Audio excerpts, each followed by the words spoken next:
Agenda.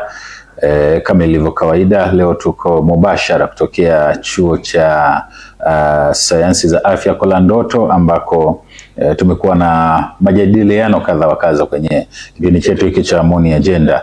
Tumezungumza na mkuu wa chuo hiki, kwa maana kiongozi mkuu wa kampasi 3 ambazo ziko chini ya Kolandoto, Pasco Shiruka, lakini tumezungumza na mkuu wa chuo kwa kampasi ya Mwanza, lakini hivi sasa pia tumerejea kuzungumza na mkuu wa chuo kwa maana ya kampasi ya mkoa wa Simiyu, na kujaribu kuangalia yale ambayo wao wako nayo na yale ambayo yanapatikana huko. Yote ni nini? Ni kuelekea mahafali ya 69 toka chuo hiki kimeanzishwa kwa maana ya main campus, lakini ni mahafali ya 14 toka kusajiliwa na Activate.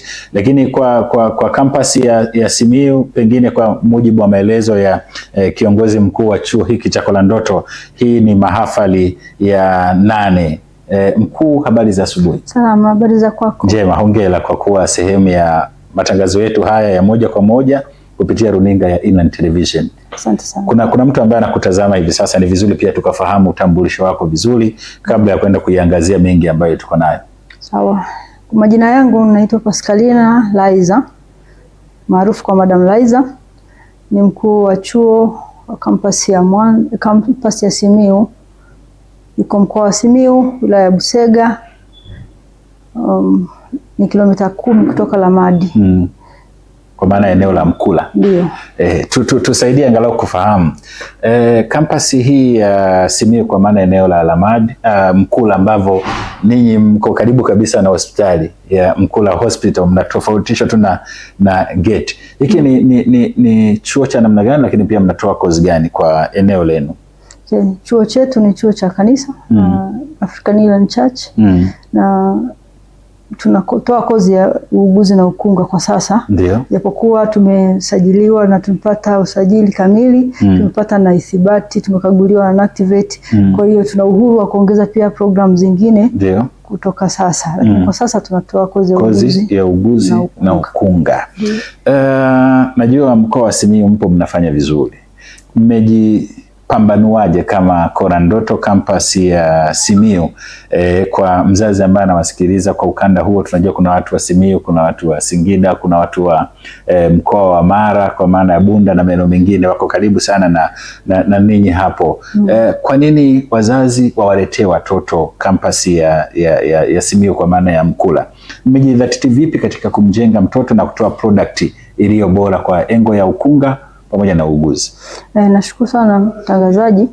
Mimi naweza kuisemea vizuri chuo chetu kwamba ni chuo bora sana katika mkoa wetu wa Simiyu, kwa maana ya kwamba wanafunzi wanaotoka pale wana maadili, na kwa sababu tunawalea watoto wetu katika maadili ya Kikristo, lakini pia wanapata elimu nzuri. Lakini baada ya hapo wanapata elimu hiyo wanatoa kwa vitendo katika hospitali ambayo ni ya kanisa pia.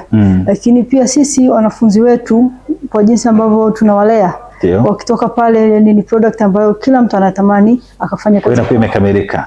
Haina upungufu. Haina upungufu. Soko la ajira lilivyo, na juzi kati hapa nilikuwa nazungumza na ndugu yangu Betha Ntando tukiwa kwenye kipindi cha radio ya Inland. Nikawa nasema hivi, inakuaje jamani, tunasoma wasomi, alafu ukifika wakati wa ajira wanatuhitaji uzoefu. Na sasa leo ndo nimepata maana halisi ya kwamba unasoma lakini kwa nini wanahitaji uzoefu? Kumbe kuna hivyo vyuo ambavyo vinamwandaa mwanafunzi kuwa na uzoefu. Kwa hiyo ninyi na hospitali ya Mkula mmeweka mahusiano gani sasa kumjenga huyu mtoto kwamba anapotoka iwe ni bidhaa iliyokamilika kama ulivyosema? Mahusiano yetu na hospitali ya Mkula ni mazuri sana, kwa sababu kwanza ni watu waajiriwa wa mtu mmoja, na pia wanafunzi wetu masaa yote wanapokuwa katika mafunzo ya vitendo wanapata msaada mkubwa sana wa walioko katika hospitali kwa kuwafunza vitendo ambavyo wanatakiwa kujua. Kwa hiyo anatoka pale ana skills za kumtosha kabisa. Hivi mwanafunzi anayesoma nadharia na anayesoma vitendo, ama yule anayesoma nadharia na vitendo, yupi yuko kwenye nafasi nzuri sana ya soko la ajira? Wote wana nafasi nzuri, ila nursing kama nursing ni practice. practice, kwa sababu unaweza kuwa na theory ukapata 100 lakini kwenye kuperform ukapata sifuri. Na tunasoma nursing, uuguzi na ukunga. Yaani mkunga ni mtu anaweza kuleta mtu duniani. Kwa hiyo lazima awe na skills. Na skills, yeah. Kwa hiyo kwa namna hiyo tunawajenga wanafunzi waweze kupata zile skills nzuri, wakitoka pale ni wakunga walioiva. Tunaelekea kwenye mahafali, kwa maana ya mahafali yenu ya 8 kwa mujibu wa maelezo ya kiongozi mkuu. Mnajivuniaje hii product ambayo umeitoa, na kesho kwa maana ya siku ya 24 ya mwezi huu wa 7 wanaenda kufurahia matunda ambayo mmewapa kama wanafunzi wa kozi ya uuguzi na ukunga? Tunafurahi kusema kwamba hata na sisi tumeshiriki kwenye graduation hii ya mwaka huu na watoto wetu, kwa sababu kama nilivyoanza kutangulia kusema wana skills zinazotosha. Tunaamini kabisa hata katika soko la ajira lijalo watakapomaliza masomo yao, yani watakuwa watu ambao watakimbiliwa sana. Kwa hiyo tunajivunia kuwa na taasisi ya Bishop Kisula. Ndio. Kuna mzazi sasa anakutazama na anakufuatilia sasa hivi. Nini neno lako kwa wazazi, lakini pia tunawapataje Bishop Kisula kwa maana ya Mkula? Dirisha lenu la usajili liko wazi. Wanafunzi mwenye sifa zipi anakaribishwa kuja kujiunga na ninyi, lakini pia pengine hata mawasiliano inaweza ikafaa zaidi kwa faida ya wale ambao wanatufuatilia. Kwa wazazi kwanza ni washukuru kwa kutuamini, kutuletea watoto wao kwa ambao wanasoma sasa pale, lakini kwa wale ambao bado wana watoto ambao wanaweza kuwaleta pale tunawakaribisha sana. Na hasa kama nilivyotangulia kusema, kesho kuna punguzo la bei la usajili. Na sisi pia tuko mle mnaitumia hiyo. Kwa hiyo iko hivyo, dirisha letu bado lipo wazi kama madirisha mengine ambayo taasisi kubwa hii ipo. Kwa hiyo wanafunzi wana vigezo kwa sasa. Kwa nursing vigezo vimebadilika. Mwaka jana ilikuwa D, sasa ni C ya physics, C ya biology, C ya chemistry na D ya physics. Kwa hiyo mwaka jana ilikuwa D3, lakini mwaka huu ni CCD. Okay. Mimi ni kushukuru sana kwanza, na nikupongeze kwa jitihada ambazo umezifanya, lakini pia nikupongeze kwa maandalizi ya mahafali.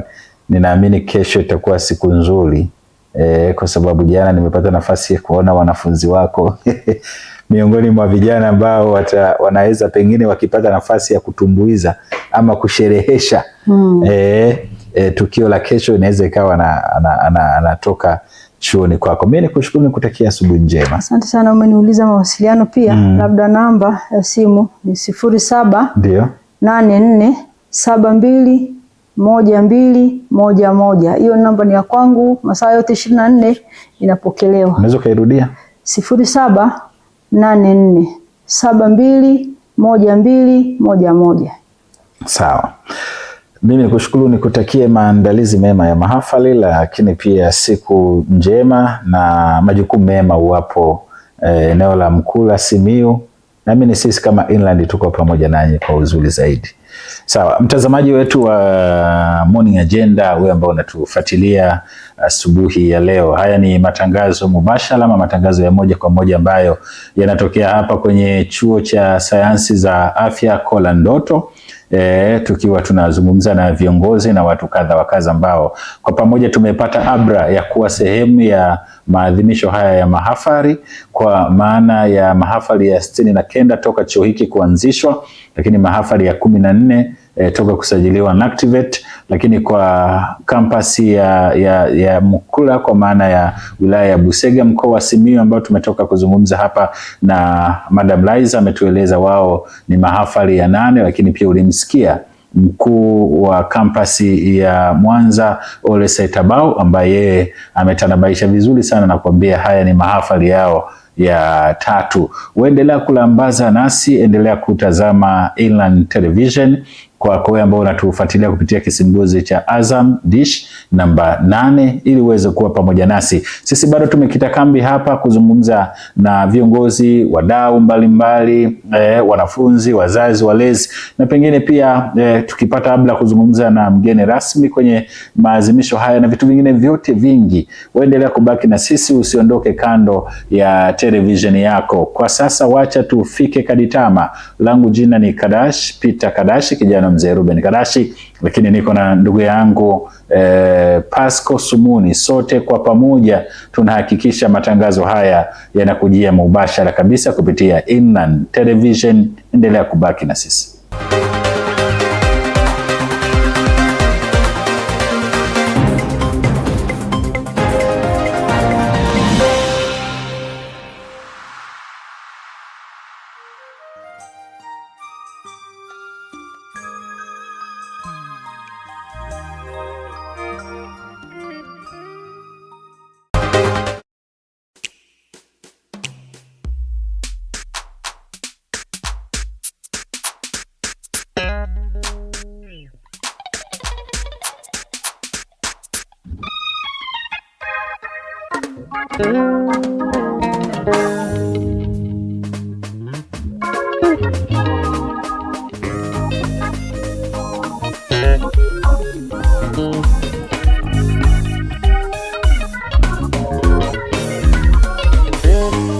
Kiburi cha kutosikia kiliwaponza watu wa kipindi cha Nuhu. Kiburi cha kutosikia kiliwaponza watu wa kipindi cha Nuhu, kwa sababu ya hukumu wa mioyo yao waliendelea kutenda dhambi, kwa sababu ya hukumu wa mioyo